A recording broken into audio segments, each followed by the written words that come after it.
Etepu, Assalamu alaikum, Namaste, Haru Nefer. This is Qesankh Ma Keparu with another exciting video for you. And in this video, we're going to talk about our secret whitewashed history. But before I go into that, I want you to hit the like button on this video. And if this is your first time to my channel, hit the notification bell to get notifications on when I go live and when I upload recorded videos. Also, if you'd like to know more about my spiritual teachings, you can become a Patreon supporter for as little as $1, $5, or $20 per month. It's up to you. There's no obligation, and you can cancel it anytime. If you support us, you'll get exclusive access to instructional videos and documents on how to breathe, proper breathing exercises, how to invoke spirits, how to communicate with the ancestors, how to put together a magical amulet, how to do proper ritual. And also I've included on Patreon a lot of my ebooks, and they're free. You can download them, start reading them, and really get into the whole Kemetic spiritual tradition. So become a Patreon supporter today. Last but not least, share this video with family and friends so we can get the revolution started. So Haru Nefer, Grand Rising, Namaste. This probably is going to be one of the most important videos I have ever done because it tackles a serious subject that many of us are sweeping under the rug. You see, we are ancestors or descendants of people who have been enslaved and brainwashed. You see, one of the things they did when they enslaved us was they taught us Christianity, and they only taught us parts of the Bible that really endorsed slavery and to keep us pacified as slaves. And many times, often, they picked one of the slaves who were probably good orators to be ministers, and they taught them how to be good ministers and calm the people so there wouldn't be barn burnings or uprisings and things of that nature. But along the way, we forgot our great history. And in modern times today, we celebrate the whitewashed history that has been passed down to us by the slave masters. So every Sunday we run to church and we study and we praise this figure called Jesus. Now, many of these biblical characters have been depicted as white, especially in your mega churches like your Joel Osteens, and even in the black mega churches like T.D. Jakes, when in reality, these figures were black, dark blue black sometimes.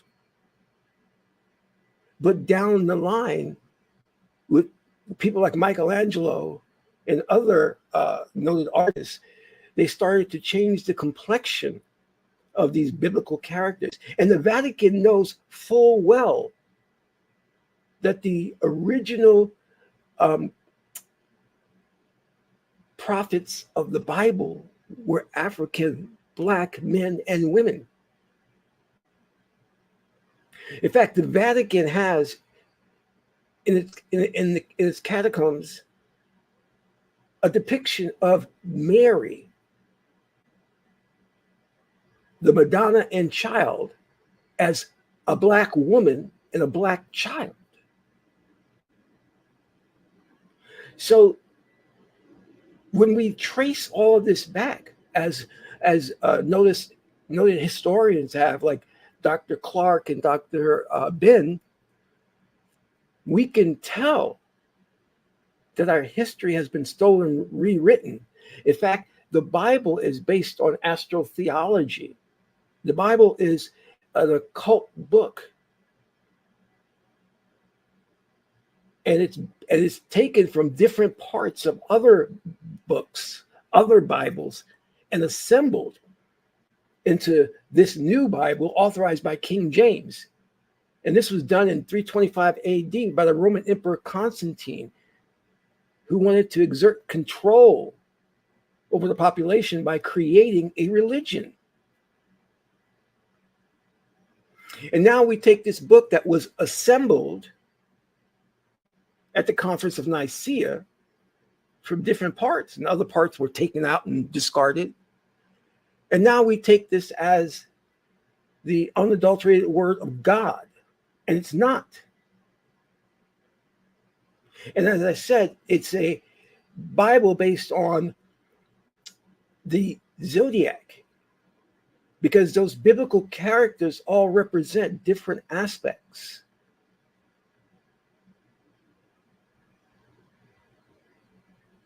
of astrology. I know this is a hard pill to swallow, because our ancestors were into high science. Jesus walking on water is a metaphor. Jesus is Pisces, the fish. And we're in the age of Pisces going into Aquarius. We're moving through the zodiac. And the age of Pisces is coming to an end. This is what it means by we're in the last days. Not that Jesus is going to be resurrected again, because Jesus is the story of a Asar and a Set that was taken from the Kemetic spiritual religion that the ancient Kemetic people, the Egyptians, practiced, plagiarized, and then called Christianity. And then from that, we get the Catholicism, we get Catholicism, we get Islam, rewritten and whitewashed, so that the true history is hidden. That we were the first Madonna and child. That we were the first Jesus Christ. That we were the first Moses. That we created monotheism. And some of the highest of the high preachers know this secret. But to reveal it would mean that they would lose support from their congregation, and their mega churches would go financially bankrupt. So they have to hide the fact that all these characters were originally Black. And that in Europe, if you go to certain museums in Europe, you'll still see the depictions of these characters as Black. And over the course of history, their representation was changed to white because the world could not accept a Black Jesus.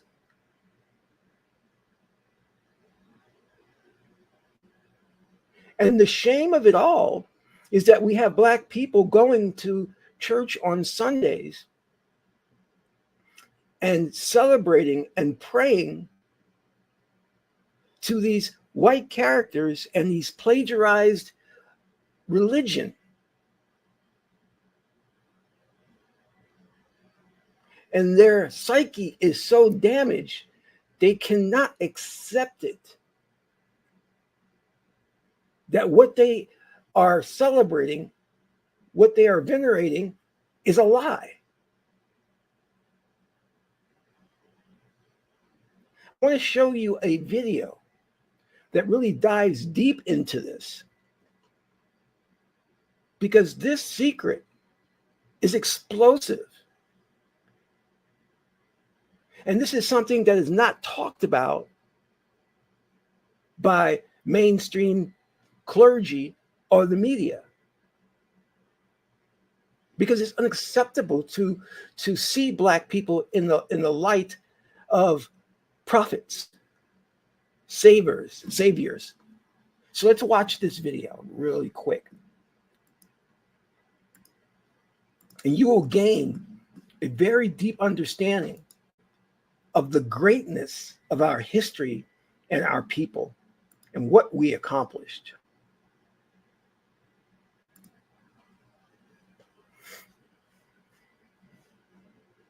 Two reasons. Number one, it depicts the various Christian icons as black. And number two, this is not found in Western Europe, but well in Eastern Europe and Russia. This means that black people were venerated as deities from Spain to France, Italy, Germany, and all the way to Russia. In some, all over Europe. There are at least 500 black Madonnas in Europe, not counting the ones hidden in the Vatican, 128 in France alone. And you need to remember that these icons survived multiple waves of iconoclasm. This means that in the past, they would have been ubiquitous throughout Europe, before the great artists like Michelangelo and Leonardo were commissioned to start painting the classic Europeanized face of Jesus that we know today. So then, as always, if we ask the critical questions, if the mainstream historical narrative is true and that black people have never achieved anything of note in history, why then were they depicted and venerated all over Europe? Even more intriguing, what were black people doing in so many depictions, descriptions, sculptures, and plays in Europe at all?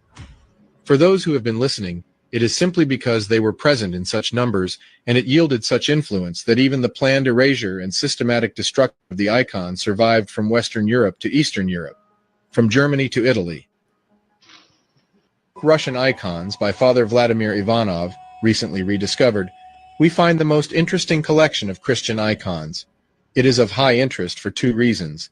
Number one, it depicts the various Christian icons as black. And number two, this is not found in Western Europe, but well in Eastern Europe and Russia. This means that black people were venerated as deities from Spain to France, Italy, Germany, and all the way to Russia. In some, all over Europe. There are at least 500 black Madonnas in Europe, not counting the ones hidden in the Vatican. I hope you saw that where the Pope was bowing before that black Madonna and child. This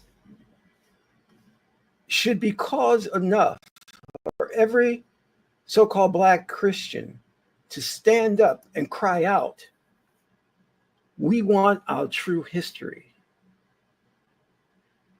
We want to worship our biblical figures as they were meant to be, black. We need to go back and find these ancient paintings to remind us that at one point in the world, we were venerated as gods and goddesses by both black people and white people in Europe. So this is just not in Africa. This is in Europe. These paintings have survived the time and still exist today. But why aren't we exposing this? Why aren't we talking about this? Why isn't the Christian church teaching this?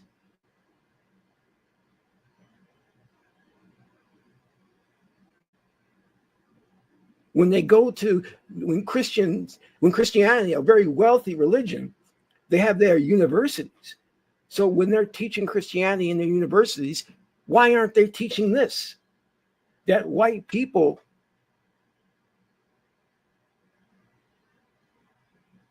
in their racism could not accept the fact that these biblical figures were black, commissioned painters to paint them as white and totally whitewashed our history. If you are really a man or woman of God, you could not accept a lie, practice it, and teach it to your congregation.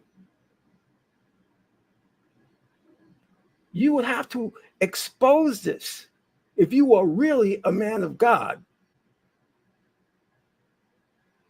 But these so-called mega churches, Christian pastors and ministers perpetuate the lie in order to get paid and to keep their mega churches going, and to keep them the money flowing so they can buy more jets and more mansions. Because they know it would disrupt the world if they started to talk about this fact of the original characters being black.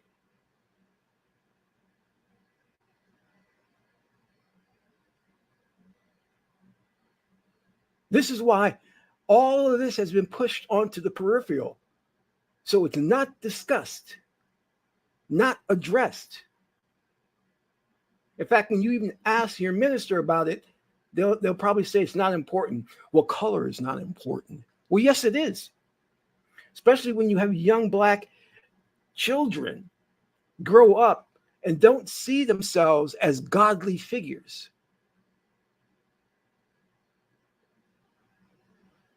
That causes trauma because they're forced to believe and venerate depictions of people who don't look like them. We have to change this. Now, I've given you and exposed to you the secret of what has been going on. The question now is, what are you going to do about it? Are you going to keep silent and just carry on as business as usual? Or are you going to demand that your church, your minister, starts to teach the truth and stop perpetuating the lie? Thank you. If you get an opportunity, please donate to the channel. This is Qesankh Ma Keparu, son of Ma'at and Tahuti. My aunt is the beautiful goddess Heteru. Until my next video, Amen Ra.